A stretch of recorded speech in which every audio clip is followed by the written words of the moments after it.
奉耶穌的名，我命令一切疾病、痛苦、軟弱，現在就離開我們的身體。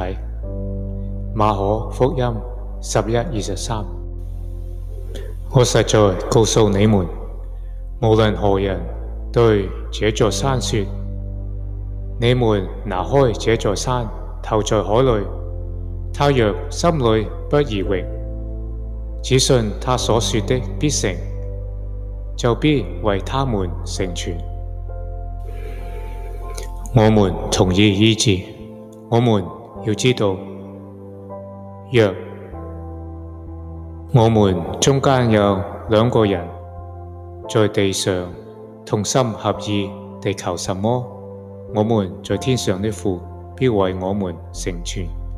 馬太福音18:19。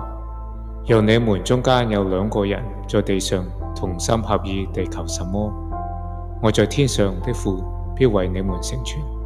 因為無論在哪裏有兩三個人奉我的名聚會，那裏就有我在他們中間。今天我啟動我的信心，為我們需要的奇蹟，我相信我已得到我所祈求的。馬可福音11:24。